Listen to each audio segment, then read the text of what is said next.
말씀, 로고스입니다. 로고스는 그 개념이 분명히 선물로 주신 분이 반드시 있다는 것을 기록하고 있는 미닝이 있다는 거예요. 말씀은 말씀으로 끝나는 게 아니고 그 말씀을 설계하고 그 말씀을 과거, 현재, 미래 모든 것들을 설계해놓고 주관하시는 분이 있다는 것을 우리들에게 믿음을 갖고 있다는 거예요. 오늘 하나님은 하나님의 수준에서 마치 우리들에게 이해시키기 위해서 우리의 수준으로 인간의 육체를 입고 이 땅에 오셔서 말씀을 전하기 시작했어요. 인간의 수준으로, 인간의 언어로 말씀하기 시작했어요. 그 일 후에 많은 일들이 일어났어요. 많은 사람들이 믿음의 선진들이 생겨나기 시작했어요. 예수를 통하여서 그들은 순교하고 그는 핍박과 모든 문제들을 감내하며 나아가는 많은 믿음의 선지들이 생겨나기 시작했어요. 작은 예수님들이 말씀이 돼서 걸어다니는 많은 사람들이 태어나기 시작했어요. 생겨나기 시작했어요. 그들은 어디든지 하나님의 말씀 앞에 순종하기 시작했어요. 어디든지 가라 그러면 가기 시작했고 죽으라 그러면 죽었고 그리고 많은 사람들이 그 말씀대로 살아가기 시작했어요. 그런 사람들이 어마어마한 은혜와 축복 가운데 살기 시작했어요. 우리가 잘 알듯이 마지막 권 요한계시록 1장 3절에 보면 이런 말씀, 이 말씀을 듣고 읽고 지키는 자들이 복이 있다. 복이 있다. 우리가 성경 66권을 보면서 깨우쳐지는 말씀은 뭐냐면 우리가 말씀에 순종할 때 복이 있는 사람이 되는 거예요. 저는 62년을 살면서 제 인생의 신앙의 결론을 낸다면 제가 목사라서 그런 말을 하는 게 아니고 정말 이 땅에 복 있는 사람이 어떤 사람이냐? 예수님을 믿는 거예요. 예수님을 믿는 것만큼 가장 큰 복 있는 사람이 없어요. 아무리 이 땅에 모든 것을 가지고 아무리 이 땅에 어마어마한 나라를 정복한다고 해도 예수님을 못 믿으면 그 사람은 복 있는 사람이에요. 그 사람은 불쌍한 사람이에요. 그런데 아무리 가진 것 없고 아무리 우리가 배운 거 없어도 예수님을 믿었다면 그 사람은 지상의 최고의 복 있는 사람이에요. 오늘 여러분들이 결론적으로 우리가 깨달아야 되는 부분은 뭐냐? 우리가 2020년을 마무리하면서 이 마지막 주일을 우리가 보내면서 우리가 다시 한번 확신을 갖기를 원해요. 내가 과연 최고의 복 있는 사람인가? 아니면 최고의 불쌍한 사람인가? 그런데 저는 확실히 알거든요. 여기 앉아있는 모든 사람들은 인생의 최고의 복 있는 사람이라고 믿습니다. 아멘. 왜냐하면 하나님의 말씀에 순종합니다. 말씀이 육신이 된다는 말은 뭐냐? 말씀이 떨어지면 그 말씀대로 살아간다는 거예요. 말씀이 믿어진다는 거예요. 우리가 믿음이 뭐냐? 하나님의 말씀을 믿는 거예요. 우리가 그냥 믿습니다 추상적인 믿음이 아니고 하나님의 말씀을 믿는 것이 믿음이에요. 우리는 믿음의 근거가 있습니다. 우리는 그냥 믿는 게 아니에요. 하나님 기록된 말씀을 믿는 거예요. 더 나아가서 믿는다는 말씀은 뭐냐? 순종한다는 말이에요. 우리가 순종할 때 하나님의 놀라운 역사가 일어나요. 그렇기 때문에 말씀이 육신됐다는 것은 오늘 이 말씀을 듣고 내가 순종하는 거예요. 그것을 믿고 순종하는 거예요. 그런 사람들이 성경 66권을 볼 때 복을 받는 사람들이 되는 것을 볼 수 있어요. 한 사람 순종함으로 영원한 지옥이 왔듯이 한 사람 순종함으로 영원한 천국이 우리에게 선물로 주셨어요. 그것이 바로 인카네이션, 말씀이 육신이 된 사건이라는 사실을 믿으시기 바랍니다. 오늘 2020년을 우리가 보내면서 정말 내가 하나님의 말씀대로 살고 있느냐, 말씀에 순종하고 살고 있느냐, 그것이 너무 소중합니다. 그리고 오늘 이 부분의 14절에서 가장 우리에게 깨우쳐주는 말씀인데 은혜라는 말이에요. 은혜. 말씀이 육신이 되어 우리 가운데 거하시니 우리가 그 영광을 보니 독생자의 영광이요 은혜와 진리가 충만하다.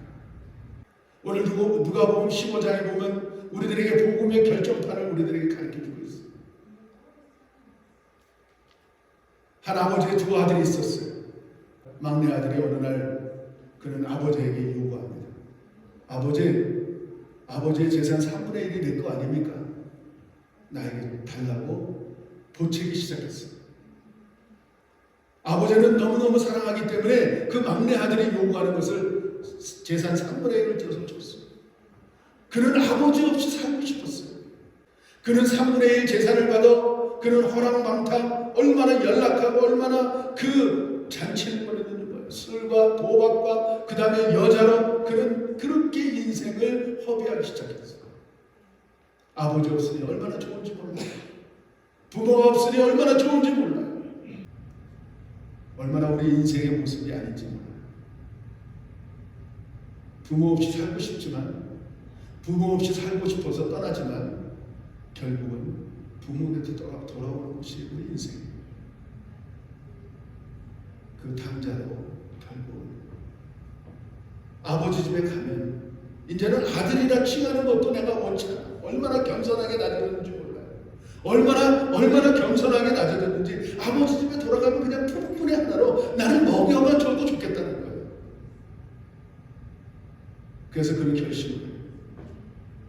내가 가던 길에서 이제는 아버지 집으로 가기 시작해요. 터덜터덜 처량한 모습으로, 정말 불쌍한 모습으로, 그냥 겸손한 모습으로 갔어요. 아버지가 얼마나 기다리고 있었는지, 아버지가 그 아들이 돌아오기를 얼마나 기다렸는지, 저 멀리 있는 그 콩알만하게도 작게 보이는 그 아들을 발견하고 그는 신발도 신지 못하고 달려가기 시작해. 그냥 두둑게 알고 엉엉 울기 시작해. 그 아버지. 그리고 바로 그에게 새로운 신발을 신겨주고 가락지를 껴주고 그 다음에 새로운 옷을, 그 좋은 옷을 입혀주고 잔치를 벌리라고 하인들에게 명령을 해요. 그러고 나서 그 잔치상에 올릴 그 비트를, 고기를 그 하인들에게 그렇게 말해요. 그 소, 그 황소 가르쳤어요. 너희들 아느냐? 그 황소를 잡아라. 그런데 놀라운 사건이 벌어진 거는 그 하인들이 그냥 주인이 그 황소라고 얘기했는데 다 알아들어요. 그 황소라고 얘기했는데 그 하인들이 다 알고 그 황소를 찾아서 그대로 잡아서 잔치상에 올리는 사건이 벌어져요. 저는 그것을 보면서 깨달아지는 게 있습니다. 아버지는 당자가 돌아오려는 위해서 특별한 황소를, 특별한 소를 키우기 시작했어요. 아무 사로나 먹이는 게 아니고 그 소는 얼마나 극진하게 키웠는지 그 집안에 있는 모든 사람이 알고 있었어요. 그 하인들도 알고 있었고 그 마다들도 알고 있었고 그 황소는 아주 그냥 좋은 꼴만 먹이고 그 풀만 먹이고 얼마나 잘 키우는 황소라는 것을 알고 있었어요. 그러니까 아버지가 하인들에게 그 황소를 잡으라고 했을 때 그 황소를 잡은 거예요. 준비했던 그 황소가 말씀에 육신이 된 예수님이었어요. 이게 복음입니다. 성경 66권 전체를 바라보면 계속해서 그 복음, 은혜를 설명하고 있어요. 말씀이 육신이 되어 우리 가운데 거하시네. 우리가 그 영광을 보는 독생자의 영광, 은혜와 진리가 충만하다. 아버지의 심정, 정관사로부터 그 황소 준비하고 계셨어요. 아버지 은혜 없이 살 수가 없어요. 우리는 아버지 없이 살고 싶어요. 우리 인생의 가장 큰 욕심이 뭐냐? 아버지 없이 살고 싶은 거예요. 아버지 없이 마음대로 살고 싶어요. 부모 없이 마음대로 살고 싶어요. 그런데 그 부모, 우리 하나님 아버지는 우리가 돌아올 때까지 준비해 놓고 계십니다. 대신해서 나를 대신해서 준비해 놓으신 그 예수님, 그것이 은혜예요. 그것이 바로 은혜의 내용이에요. 바로 우리가 은혜를 받았다는 것은 예수님을 통하여 우리는 구원을 받았다는 거예요. 하나님이 예비하신 그 희생양을 통하여 바로 십자가예요. 오늘 우리 2020년 27일 마지막 주일 이 은혜를 받은 사람들이 되기를 원합니다. 그래서 이 은혜를 아는 사람들은 정말 빚진 자예요. 빚진 자. 우리는 주님 앞에 빚진 자예요. 빚진 자. 우리는 날마다 구워서 사는, 하나님의 은혜를 받아서 사는, 하나님의 은혜가 구워지는, 계속해서 구워서 사니까 우리는 교만하게 드러날 것이 아무것도 없어. 내 것이 아무것도 없어. 주님의 은혜라. 주님의 은혜라. 모든 것이 주님의 은혜라. 주님의 은혜라. 이것이 성경 66권의 핵심입니다.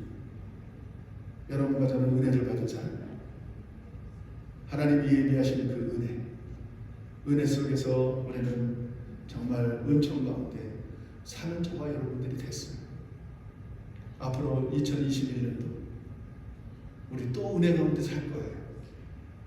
2021년도 하나님의 은혜 속에서 살 줄 믿습니다.